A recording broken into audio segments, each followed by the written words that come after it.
आणि आता बुलेटिनमध्ये एक महत्त्वाची बातमी पाहूयात। बड्या नेत्याच्या दबावामुळे त्या काँग्रेस आमदारांवर कारवाई नाही। बड्या दबावामुळे क्रॉस वोटिंग करणाऱ्या 7 आमदारांवर कारवाई केली जात नाहीये। बड्या नेत्यांच्या दबावापुढे काँग्रेस हायकमांड झुकल्याची माहिती सूत्रांनी दिली आहे। पुणे आणि सांगलीच्या नेत्यांच्या दबावामुळे काँग्रेस आमदारांवर कारवाई अद्यापपर्यंत झालेली नाहीये। तर कारवाई न करता विधानसभेत त्या आमदारांना उमेदवारी देणार नसल्याची माहिती देखील आता समोर आलेली आहे।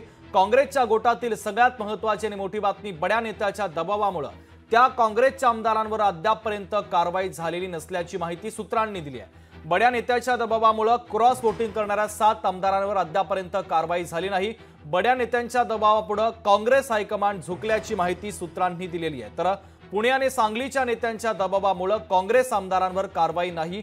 कारवाई न करता विधानसभेत त्या आमदारांना उमेदवारी देणार नसल्याची माहिती समोर आलेली आहे। लोकशाही मराठी ऐका, पहा, जागरूक रहा।